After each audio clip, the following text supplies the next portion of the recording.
Karanja is with him and they now join us live. Good afternoon, Karanja. Great to see you. Over to you. Well, good afternoon, Grace. Indeed, the tea reforms is something that has caused lots of heat in the tea sector. We have seen both people taking different stances on the tea reforms, and that is why Agriculture CS Peter Munya is in Nyeri. He has been doing these trips across the country, especially in tea growing zones. Last week he was in Murang'a. Today he is engaging farmers in Nyeri on the tea reforms. Let's very fast engage him because he also stopped him from flying to the next meeting. Asante sana Waziri for speaking to us on KTN News. This is Nyeri. Tell us about the tea reforms that is now prompting you to actually come and one-on-one engage farmers. And these are reforms that have met lots of reactions, some actually not supporting it. And it leaves people to wonder, will these reforms actually take effect at some point? Yes, there have been a lot of opposition, especially from particular stakeholder, which is the KTDA, on the tea reforms, and that's why they moved to court to challenge the regulations that we passed. But the regulations were informed by views picked from citizens and stakeholders across the country, including KTDA itself. So the reason we decided to come and talk to farmers is so that we can make it clear and the public can get to know that actually farmers are behind these regulations. You have seen yourself here. And where we have gone everywhere, farmers are supporting the regulations and they are saying they are long overdue. The reforms are long overdue. You have mentioned court cases. These are reforms that have court cases. Yes, indeed, the KTDA even stopped taking effect of the steering committee that you had actually appointed.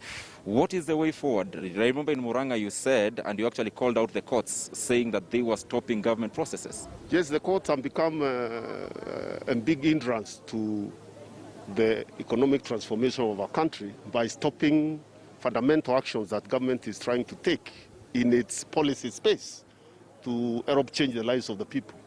You see government trying to build a dam, for example, in where it was stopped for 6 years, and we were to pay an interest to JICA for money that had been borrowed.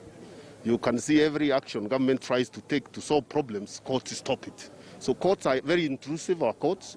Instead of operating within their space where they are scrutinizing the legality of an action, they have gone into determining now the nature of policy that government is supposed to take. Yet, policy space is the space of the executive and the legislative arm of government. So our judiciary has become very intrusive and very, undermining the very best interests of the public interest of the country.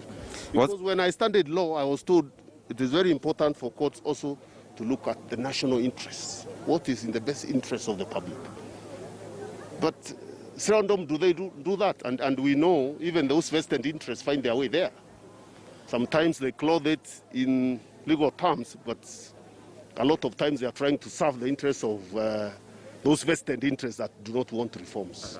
Yes. Waziri, why should these tea farmers all surrounding you right now support the resolutions? What is it that makes it different from how the tea sector has been? What is the catch for farmers? How will they benefit? Because the regulations, the bottom line in the regulations is to see how to streamline the sector to make sure that the auction in Mombasa is run properly so that there is price discovery.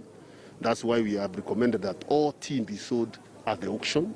Let us not have private deals outside the auction. Number two is to streamline, bring efficiency in the sector to make sure that farmers' income increase. And that's why we are reducing even the percentage that KTDA is paid from 2.5% to 1.5%. We are reducing even the brokerage fees to from 0.5% from farmers to 2.5%. We are also creating a tea stabilization fund, which was a recommendation actually by the president himself in January this year when he addressed the nation and said that reforms need to be driven in the tea sector. The tea sector is too important a sector for this economy. It employs more than 6 million people. It earns the country huge foreign exchange and it contributes 2% of our GDP. So it's a sector that you cannot wish away, and it's a sector that you cannot let go down. So these reforms are timely. Tea farmers have been suffering, and I think the time has come for us to arrest the situation. The government is committed to doing that.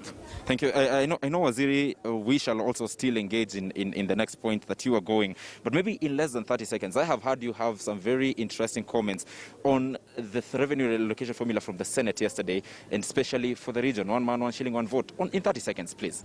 Yes, I was just saying that, you see, every republic has the fundamental basis within which the republic is based.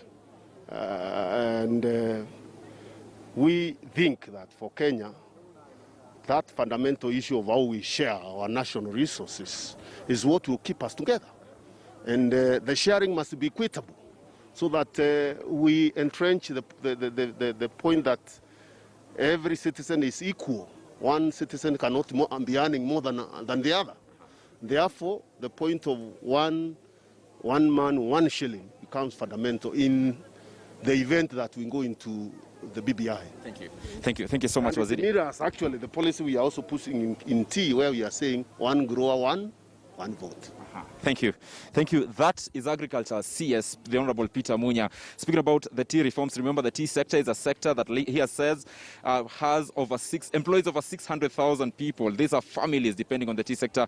Of course, we shall keep talking to him. He goes to the next point, that is in Othaya, and we shall delve deeper into this conversation for the benefit of our viewer and all tea growers in the country. Back to you, Grace.